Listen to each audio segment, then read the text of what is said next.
Hey learners, coming at you here with a quick video on formal arguments, in part to help you be ready for this week's assignment, but also just to review some things and expand on our knowledge a little bit. The two main questions for our video are, how do I identify an argument using what I know already about argument structures, and what forms of arguments are valid and what are the invalid ones? And we will be taking on only a few, keeping it kind of limited. The question often comes up, how do I get from this big paragraph to this? I've identified there are two premises and a conclusion, and notably, not every sentence in the paragraph is involved there. And I've identified it as an if P then Q, P therefore Q, which is a hypothetical syllogism. And it's the method of affirming. So we're affirming that Q is true.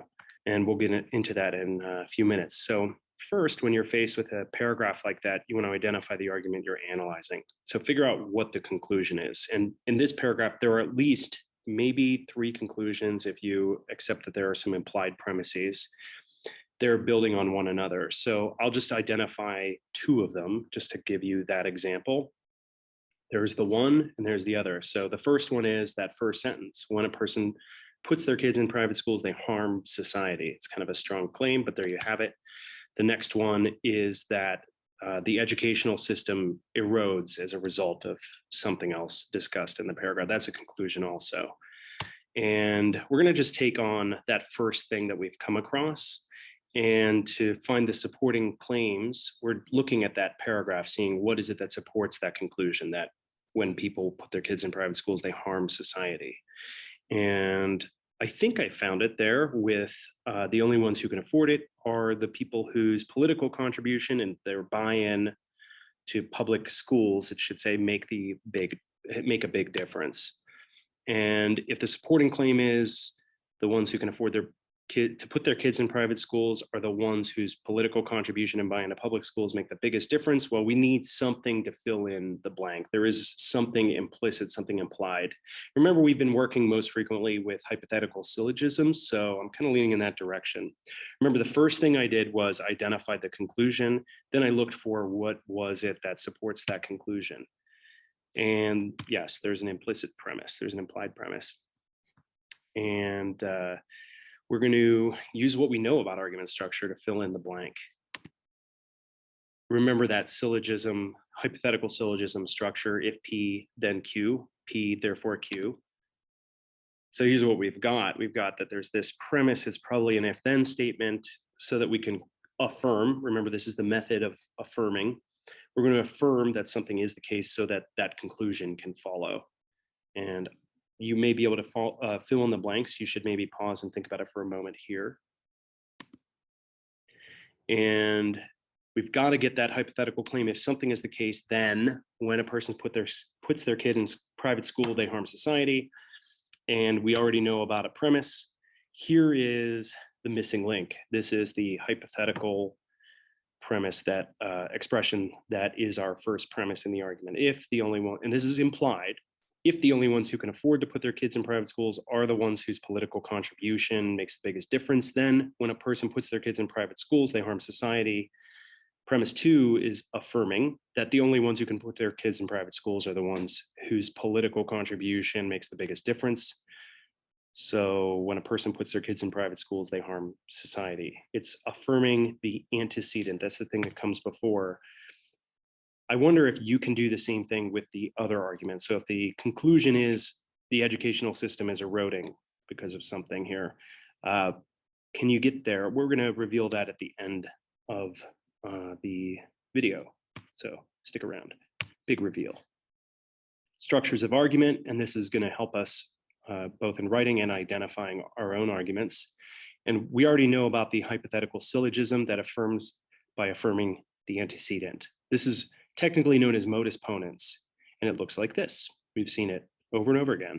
If P is true, then Q follows. P is true, so Q follows. Three different lines. The therefore symbol is down there next to Q, meaning that it follows that Q is the case. And there are other valid forms of argument. Some of them don't. Sometimes when you're looking at a paragraph and you're trying to figure out, okay, what's the structure of the argument, you really are doing some interpretation. You're not just taking it at face value. It's sometimes the author won't phrase it as a hypothetical syllogism, but you'll want to put it in that form to identify what reasoning, what are they relying on to make their point. And there are other forms of argument that are equally valid. To help you with this, you do need to know, and we've mentioned this, but I just want to make it explicit, that a hypothetical expression has an antecedent and consequent, that the ante comes before, the consequent is the thing that comes after. And so if I'm a gladiator, then I will fight for the crowd's approval. We've got I am a gladiator as the antecedent, and then I will fight for the crowd's approval is the consequent in that. Next one we're going to do is modus tollens. So we have modus ponens, which affirms by affirming. This is denying. If P were true, then Q would be true, but Q isn't true, so P can't be true. Here it is in plain English, an example here instantiated. If everyone got a free lunch, then no one would be starving, but it isn't the case that no one's starving, so it can't be the case that everyone gets a free lunch. And you should be able to see that denying the consequent leads to denial of the antecedent or removing the antecedent. So these are the two forms, affirming the antecedent or denying the consequent. Get familiar and kind of come up with some system to remember. Affirming the antecedent is all good. Denying the consequent, all good.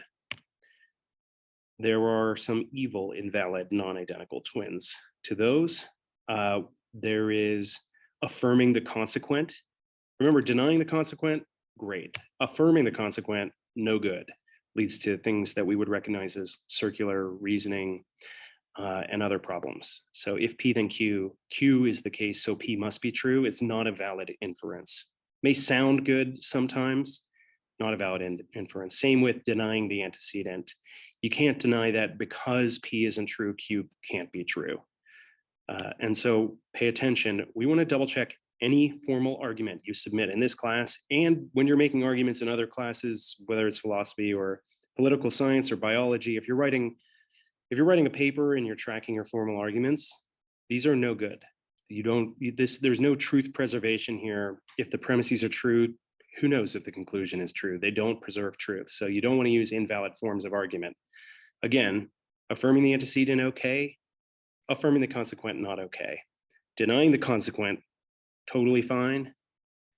Denying the antecedent, no good. Make sure you're following these legit, valid structures. Here's the big reveal. As I understand it, if people not buying into the idea of public education removes incentives for their government representatives, then the educational system erodes as a result of their actions. People not buying into the idea of public education removes incentives for the government representatives. The educational system therefore erodes as a result of those actions. That's your big reveal.